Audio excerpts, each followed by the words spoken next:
बहुत समय पहले की बात है। मगध राज्य में एक गांव था जिसका नाम आम्रवती था। यह गांव घने जंगलों और हरी भरी वादियों से घिरा हुआ था। गांव के बाहर एक पतली सी पगडंडी जाती थी जो आगे चलकर महात्मा बुद्ध के विहार तक पहुंचती थी। इसी गांव में धन्ना नाम का एक किसान रहता था। धन्ना बहुत कठोर स्वभाव का था। उसे अपने खेत, अपने बैल और अपने धन पर अत्यधिक अभिमान था। उसके मन में यह बात घर कर गई थी कि धन संपत्ति ही संसार का सर्वोत्तम सुख है। एक दिन प्रातःकाल जब वो अपने खेतों में हल चला रहा था, तभी दूर से धूल का गुबार उठा। धन्ना ने देखा कुछ भिक्षु उस रास्ते से आ रहे थे। उनके बीच में स्वयं महात्मा गौतम बुद्ध भी थे। शांत चेहरे पर मंद मुस्कान, धवल वस्त्र और एक विशेष प्रभा उनके चारों ओर फैली हुई थी। लेकिन धन्ना ने उनके लिए कोई आदर नहीं दिखाया।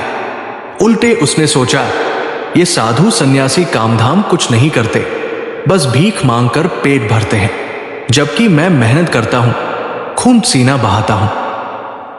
बुद्ध वहां से गुजरते हुए एक क्षण ठहरे। उन्होंने धन्ना की ओर देखा और फिर मुस्कुराते हुए आगे बढ़ गए। ये देखकर धन्ना को कुछ अजीब सा लगा। उसे लगा मानो महात्मा बुद्ध ने उसकी अंतरात्मा को पढ़ लिया हो। अगले दिन धन्ना अपने खेतों में पहुंचा, पर उसने देखा कि उसके खेत में कुछ जगह खुद ब खुद गीली हो गई है, जैसे वहां किसी ने पानी डाल दिया हो। वो हैरान रह गया। वो इधर उधर देखने लगा। ये कैसे हो सकता है? कल रात तो बारिश भी नहीं हुई थी। वो सोच ही रहा था कि तभी उसे कुछ कदमों की आवाज सुनाई दी। उसने घूमकर देखा, कोई नहीं था। उसने मन को समझाया, शायद कोई पशु आया होगा, मैं ही फालतू में डर रहा हूं। लेकिन उसी रात उसने सपना देखा। सपने में एक चमकता हुआ प्राणी उसके खेत में आकर बैठ गया और बोला, धन्ना, तेरे खेत की फसल तेरी मेहनत से नहीं, किसी और की कृपा से बढ़ रही है। धन्ना घबरा कर उठ बैठा। उसने सोचा, यह क्या सपना था? किसकी कृपा से? मेरा खेत तो मेरी मेहनत से ही लहलहाता है। अगले दिन महात्मा बुद्ध फिर उसी रास्ते से गुजर रहे थे। इस बार धन्ना ने स्वयं उनके पास जाकर कहा, हे साधु, कल आपने मेरी ओर इस तरह क्यों देखा था, जैसे मुझे भीतर तक जान लिया हो? बुद्ध मुस्कुराए और बोले, धन्ना, तुम अपने खेत की रक्षा तो कर सकते हो, पर अपने मन की रक्षा कैसे करते हो? तुम्हारे खेत की हरियाली तुम्हें संतोष देती है, लेकिन क्या तुम्हारा मन भी हरा भरा है? धन्ना को यह बात चुभ गई। उसने कहा, मेरा मन भी हरा भरा है, मैं खुश हूं। मुझे किसी की कृपा की जरूरत नहीं, मैं अपने परिश्रम से फल पाता हूं। बुद्ध बोले, धन्ना, परिश्रम का फल अवश्य मिलता है, पर कभी कभी उस परिश्रम की जड़ें करुणा, दया और संतोष में भी होती है। क्या तुमने इनका बीज अपने मन में बोया है? धन्ना चुप हो गया। वो अपने खेत की ओर लौट गया, पर बुद्ध की बात उसके मन में गूंजती रही। रात को धन्ना खेतों की रखवाली करने गया। तभी उसने देखा, खेत में महात्मा बुद्ध ध्यान की मुद्रा में बैठे हुए हैं। उनके चारों ओर एक सुनहरी आभा फैल रही थी। खेत की बालियां मानो इस आभा से और अधिक हरी हो गई। धन्ना डर गया। उसने आंखें मली, फिर देखा वहां कोई नहीं था। सुबह उसने गांव के एक वृद्ध को यह बात बताई। वृद्ध ने कहा, धन्ना, तुम्हारे खेत की हरी भरी फसल केवल तेरे श्रम से नहीं, महात्मा की करुणा से भी है। उनका आशीर्वाद जो दृष्टि भी देख सकता है, वो तुम्हें देखना है तो आंखें भीतर की खोलनी होंगी। अब धन्ना के मन में एक गहरी उलझन और जिज्ञासा पैदा हो गई। कुछ ही दिनों में उसके खेत में बीमारी फैल गई। फसल पीली पड़ने लगी। धन्ना बहुत घबराया। उसने वैद्य बुलाए, मंत्रियों को बुलाया, झाड़ फूंक करवाई, लेकिन कोई फायदा नहीं हुआ। उसी रात उसने फिर सपना देखा। सपना और भी रहस्यमय था।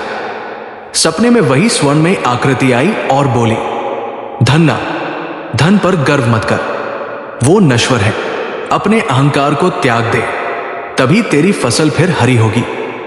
धन्ना हड़बड़ाकर उठ बैठा। अब वो सीधा महात्मा बुद्ध के पास पहुंचा।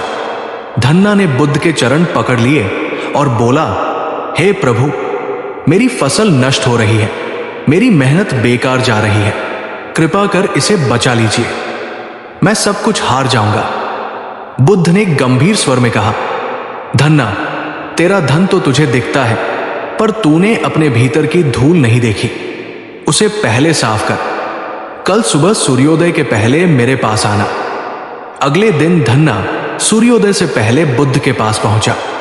बुद्ध ने उसे एक कटोरा जल दिया और कहा, इसे अपने खेत में सींचते और करते समय मन में संकल्प कर, हे प्रकृति, हे जीवन, मैं अब अपने हृदय को अहंकार से मुक्त करता हूं, करुणा, दया और संतोष को अपना लेता हूं। धन्ना ने वैसा ही किया और आश्चर्य, कुछ ही दिनों में उसकी फसल फिर से हरी हो गई। अब धन्ना में बड़ा बदलाव आ गया। वो पहले जैसा कठोर और अभिमानी नहीं रहा।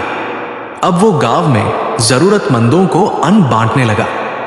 उसके मन में करुणा और सेवा की भावना जाग उठी। वो बुद्ध के पास गया और बोला, हे ताथागत, मैंने अब जाना कि सच्चा सुख धन में नहीं, मन की शुद्धि में है।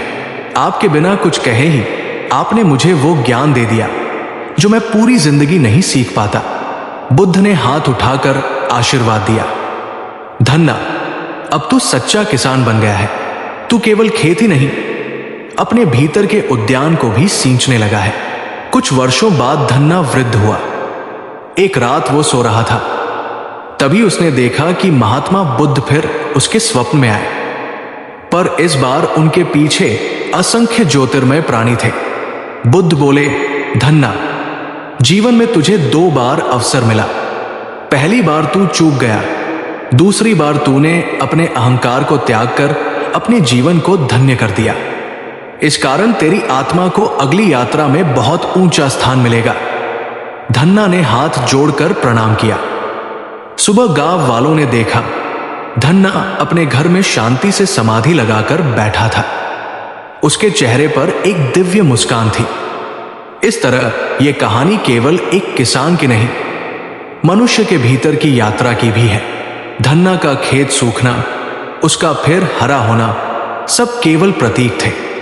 सच्चा खेत हमारा मन है, सच्ची फसल हमारी भावनाएं हैं, अहंकार उसका कीड़ा है और करुणा, दया व संतोष उसका जल है। महात्मा बुद्ध ने न केवल धन्ना के खेत को हरा किया, बल्कि उसके हृदय की बंजर भूमि को भी जीवन से भर दिया। इस कथा में खेत की बीमारी और उसका ठीक होना वास्तव में धन्ना के भीतर के परिवर्तन का प्रतीक है। महात्मा बुद्ध के चेहरे की आभा केवल दिव्यता का संकेत नहीं, बल्कि उसके मन की शांति का प्रतिबिंब है। धन्ना का 2 बार सपना देखना इस बात का संकेत है कि चेतना धीरे धीरे विकसित होती है।